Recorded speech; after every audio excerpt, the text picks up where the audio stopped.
Hey, I'm Neurosurgeon Kazu. A slip on the stairs or a tumble from the bed. A head impact happens in a fraction of a second, and it immediately sets off a wave of panic for anyone watching. But then the person stands up. They dust themselves off, answer your questions perfectly, and show no signs of bleeding.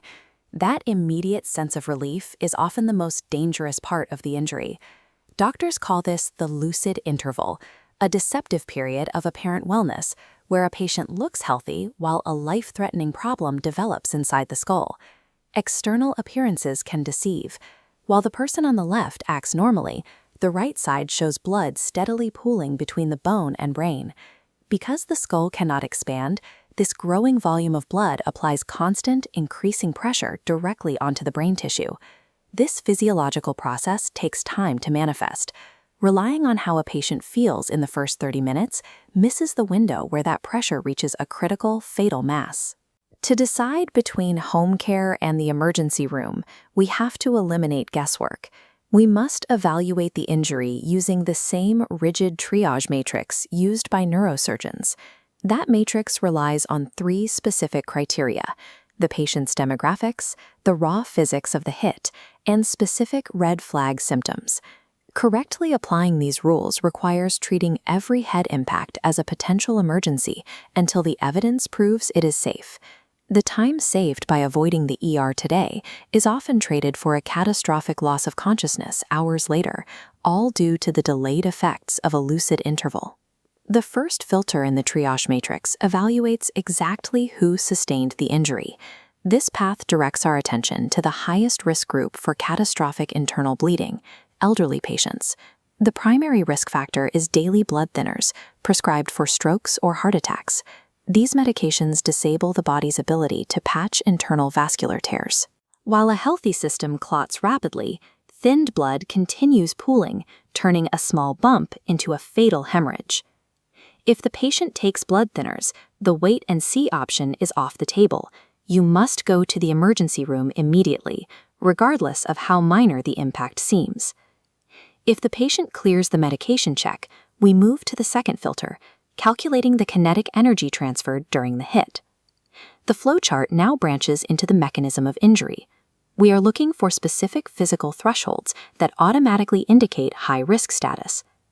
High-risk indicators include falling from over 1 meter, striking a hard surface like solid concrete, or any collision involving speeds over 30 kilometers per hour.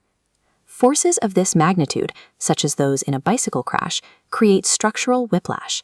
The sudden deceleration can tear vessels and damage the cervical spine, even if the patient feels perfectly fine initially. Exceeding these physical thresholds mandates a CT scan. The raw energy applied to the skull is too massive to rely on home observation alone.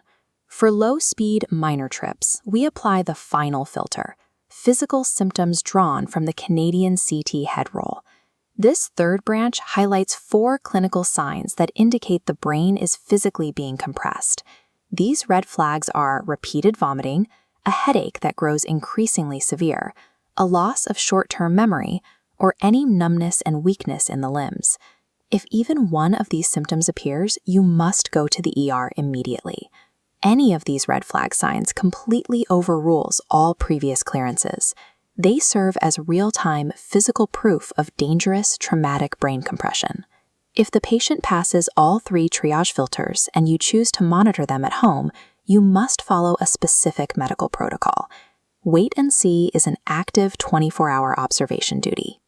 It requires a caregiver to stay vigilant for signs of a late-stage emergency. You must follow this checklist. Wake the patient every 3 to 4 hours, ask specific questions, and verify their verbal reactions remain perfectly clear. The patient must avoid alcohol, exercise, and solitary confinement during this first day. Someone must be present to detect a sudden change in consciousness. Choosing home care shifts the clinical responsibility entirely onto the caregiver. It trades a hospital visit for a night of intense vigilance and sleep deprivation.